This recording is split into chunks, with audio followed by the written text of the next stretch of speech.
Assalamualaikum warahmatullahi wabarakatuh. Welcome back to my channel Teknik. Ya teman-teman, kali ini saya sedang di Bandung ya. Dan beberapa waktu yang lalu kan saya upload tentang Pak Iqbal ya, pernyataan Pak Iqbal di mana berhubungan dengan warung steak. Nah, ini teman-teman, ada pernyataan judi yang kalau kita tafsirkan itu seperti ini ya. Jadi dulu judi itu orang tuanya berbisnis steak juga gitu ya. Jadi punya restoran steak yang namanya Obong.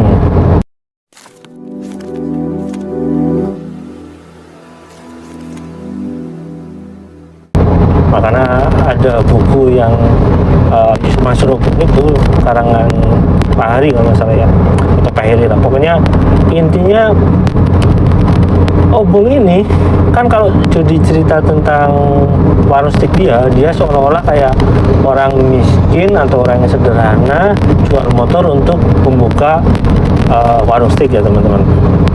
Nah, tapi kalau kita lihat omongan Jody sendiri, kurang lebih saya menafsirkan, saya itu dulu bisnis steak loh, orang tuanya, tapi bangkrut gara-gara franchise gitu loh.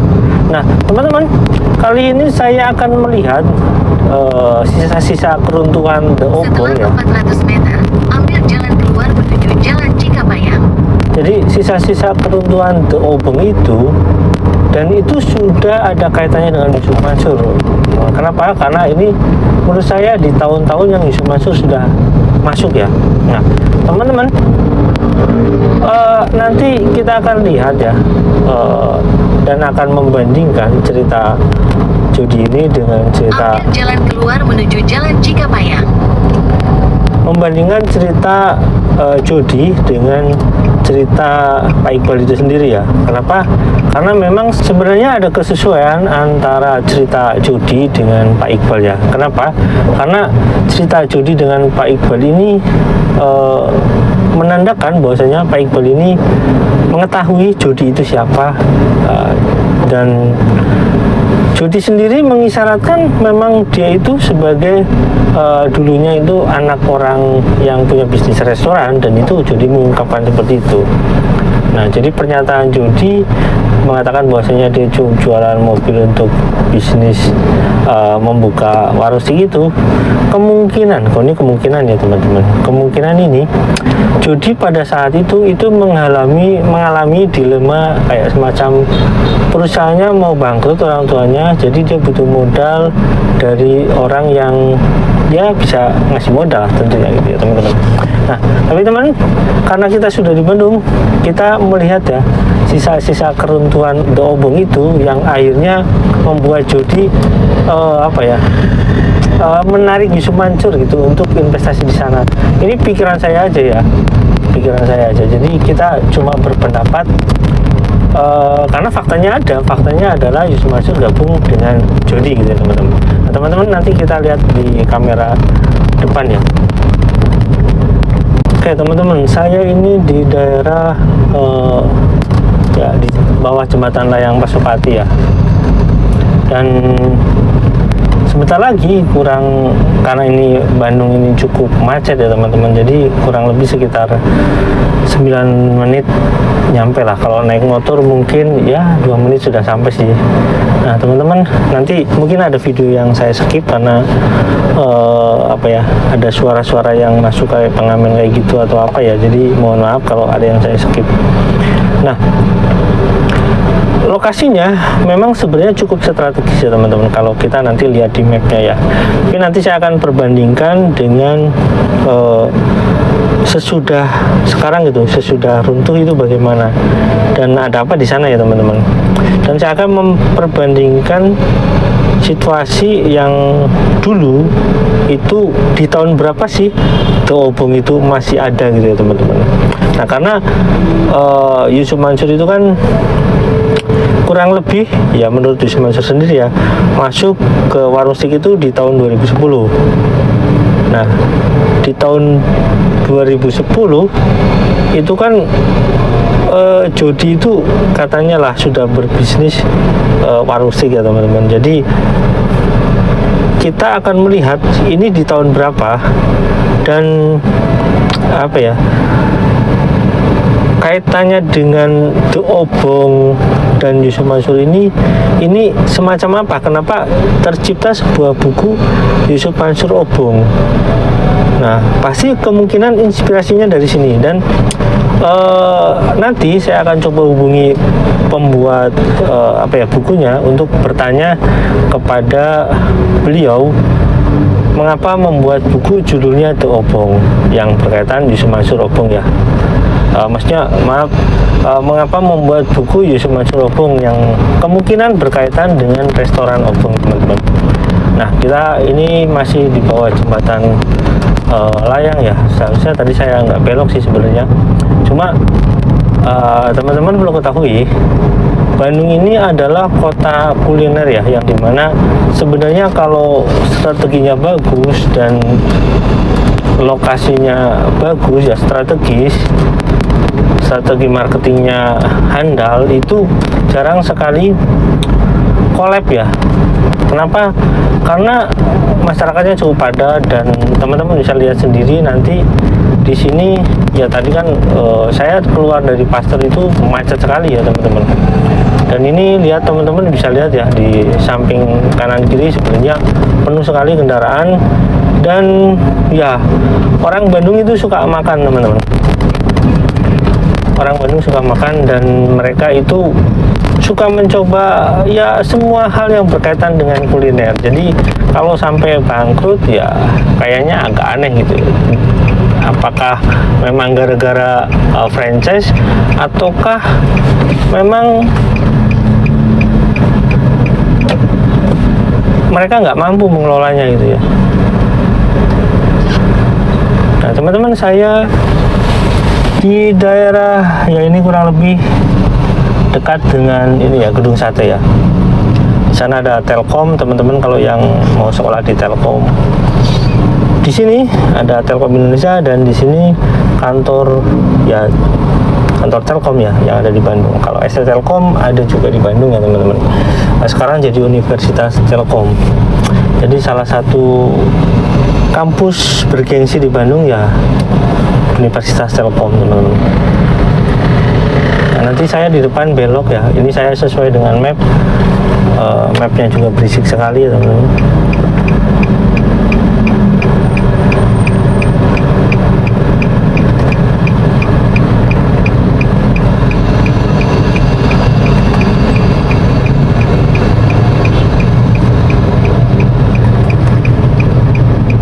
Nah, sebelah kanan saya ini daerah Gedung Sate, dimana di Bandung ini teman-teman bisa lihat ya, ini wilayahnya cukup padat dan penduduknya ramai sekali ya. Nah, lihat teman-teman dari samping sini, kalau kita lihat di sini banyak sekali orang yang mau buka lapak ya. Artinya orang yang mau buka usaha, membuka kuliner tentunya, dan mungkin ada pakaian. Tapi kalau malam itu kan enggak lah, kalau malam ini semuanya makanan. Dan juga ada beberapa orang yang ya artis itulah, artis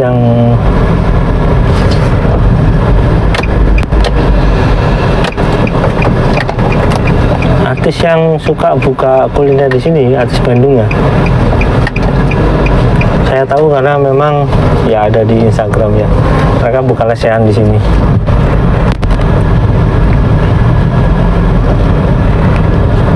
Nah teman-teman lihat semuanya di sini adalah wilayah kuliner. Jadi kalau misalkan sampai tidak laku atau sampai bangkrut, masalahnya kemungkinan besar adalah manajemen restorannya. Nah kalau misalkan alasannya franchise-nya yang bermasalah, nah jadi gini ya teman-teman, bahasa franchise itu seolah-olah kayak dilepaskan begitu aja, padahal keterlibatan pemilik itu biasanya sangat terbatas karena pelatihan dari karyawan, terus stok itu dari dari franchise itu sendiri biasanya dari pusatnya gitu ya, stok makanannya. Jadi franchise itu semacam ya pengawasan keuangannya itu diawasi juga sama pemilik franchise-nya gitu. Misalkan contoh kayak Alfamart ya teman-teman. Alfamart kan semua karyawan ya karyawan Alfamart gitu loh. Cuma nanti ada hasil dari setiap toko itu masing-masing ya, sesuai dengan aplikasi yang mereka miliki tentunya.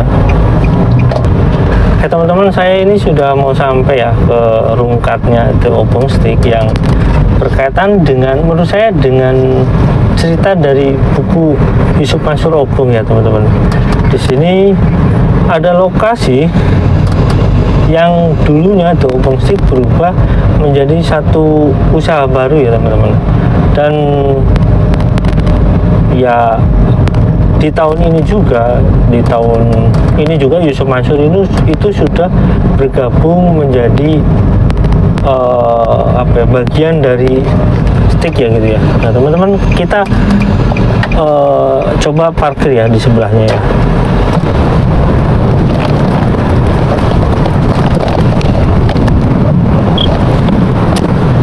Nah teman-teman, saya sekarang sudah ada di sebelahnya, dan dulu di sini The Obong Steak ya, The Obong Steak yang mana lokasi ini sangat strategis karena di sini ya tempat makanan, tempat kuliner gitu ya. Semua yang di sini menurut saya laku ya. Nah, tapi kenapa di tahun itu The Obong ini sampai tutup? Nah, menurut Yusuf Mansur, menurut Jody, karena kelakuan yang franchise kepada pihak mereka gitu. Jadi seolah-olah mereka nggak fokus atau mereka nggak bener gitu ya. Tapi sementara itu, kalau kita lihat dari sebuah usaha franchise ya, usaha franchise itu biasanya dari stok barang terus karyawan itu disediakan oleh ya yang pemilik usahanya ya, yang pemilik utamanya gitu. Kalau misalkan itu The Obong, ya The Obong yang menyediakan. Nah, yang jadi pertanyaan itu kenapa sampai bangkrut di lokasi seperti ini ya teman-teman. Nah, mungkin begini ya teman-teman, ini berkaitan dengan mungkin ini berkaitan dengan kekuatan modal yang kurang, tapi Jody memaksakan untuk membuka franchise sehingga usaha franchise ini menyebabkan perusahaan utamanya kolab gitu, sehingga banyak yang ditutup, termasuk yang di sini ya. Karena setelah tutup ini, ketika Yusuf Mansur masuk, warung steak buka di daerah sini, di daerah di Pati Ukur ya teman-teman. Ini sudah, kalau kita lihat di Bandung ini adalah surga kuliner untuk teman-teman yang yang main di Bandung gitu, yang jalan-jalan di Bandung. Di sini pastilah orang Jakarta, terus orang Bekasi yang suka main ke sini, ya kalau nyari makan ya kebanyakan di daerah sini. Nah teman-teman, berkaitan dengan obrolan Pak Darso dengan Pak Iqbal yang berkaitan dengan usaha Jody atau misalkan orang tua Jody atau ya masa lalu Jody dan sebagai seorang pebisnis, ini nanti saya akan tampilkan di sini, dan juga berkaitan dengan omongan Jody yang ada hubungannya dengan The Obong ya teman-teman. Kita lihat dulu teman-teman, yuk check it out. Udah cerita di awal tadi, saya konsep buka cabangnya, cabang kedua sampai cabang ketujuh itu kemitraan. Jadi bukan franchise tapi kemitraan. Bedanya apa? Kalau kemitraan itu orang titip modal ke saya, kemudian saya yang jalanin, jadi pasif gitu loh. Jadi nggak ikut di operasional. Mereka cuma investor pasif. Kalau kemitraan seperti itu. Jadi kalau untung ya dibagi untung, kalau rugi ya rugi, ikut menanggung rugi. Jadi kira-kira begitu. Kalau di Islam itu kerjasama itu yang pertama itu win-win solution. Jadi kita ngomong dulu, ketika setuju, sama-sama setuju, ya udah. Yang kedua dicatat. Jadi simple sebenarnya, cuma win-win solution dan dicatat. Kalau udah dicatat, jadi kalau rugi sama-sama menanggung rugi, kalau untung ya sama-sama untung. Ya cuma itu aja. Jadi sesimpel itu sebenarnya kemitraan itu di Islam. Nah, Orang Steak kenapa pilih kemitraan? Karena kalau franchise itu ketika kita lepas ke franchisee itu tuh banyak masalah tuh. Banyak masalahnya gini, ketika dia nggak ada fokusnya di mengelola restoran, nggak pernah pengalamannya mengelola restoran, itu akan jadi masalah. Karena dulu orang tua saya juga ada yang bisnis kuliner juga dan di franchise juga, dan akhirnya timbul masalah gitu loh. Nah, kalau saya perhatiin sih banyak franchise di Indonesia ini yang sebagian besar itu belum siap di franchisein gitu loh. Judi ini usahanya banyak, itu memang bukan dari Yusuf Mansur Pak awalnya Pak. Memang udah terlahir dari keluarga kaya. Sekarang makin kaya lagi, tapi kayaknya dari nipu itu. Gitu loh. Kayaknya itu dari kalau ngomong nipu tuh sepertinya kayak orang kampung ya, tapi ini mereka tuh white collar criminal. Kira-kira gitu. Tapi bukan white collar juga. Gamis gamis, lebih tepatnya gamis kan. Tapi Jody nggak pernah pakai gamis tuh. Dia gaul tuh, dia ototnya kan bagus tuh, dia punya gym tuh masalah. Iya. Jadi gini deh Pak Darso, Jody itu memang baik, tapi dia udah ikut pesing sekarang. Dia tuh bingung pokoknya sekarang sebenarnya itu. Kalau saya cabut, saya takut miskin. Kalau saya di sini, saya bertaburan uang dan bermandikan uang, tapi sebenarnya saya dosa, gitu loh. Jody tuh tahu dia dosa, dia tuh tahu. Gini Pak, kalau dari hati saya masih megang Jody daripada si Jaman ini. Jody itu orang baik. Dan mohon maaf, nggak terlalu pelit. Kalau si Jaman ini emang pelit banget. Nah teman-teman, itu videonya. Nah sekarang kita lihat ini teman-teman. Ini lokasi yang sekarang jadi tempat untuk bisnis suatu franchise juga menurut saya ya. Saya nggak tahu tepatnya seperti apa. Dan sekarang jadi Tomorrow Coffee. Tomorrow Coffee itu kalau tidak salah adalah bisnis dari salah satu pecahan ekspedisi ya, GNT kalau tidak salah. Nanti bisa dikoreksi ya teman-teman. Dan saya perlu video sedikit aja teman-teman.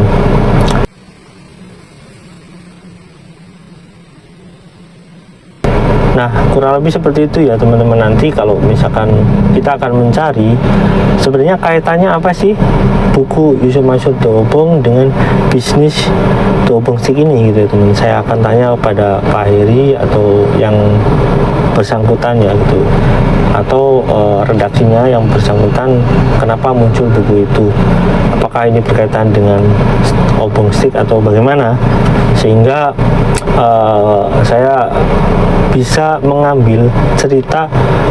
Karena menurutnya, kalau menurut mereka itu ada semacam pertemanan dengan Yusuf Mansur. Mungkin ada cerita yang bisa saya ambil dari Pak Heri ini. Oke, teman-teman, sampai sini jangan lupa like, subscribe, dan komen. Jangan lupa di share. Wassalamualaikum warahmatullahi wabarakatuh. Bye.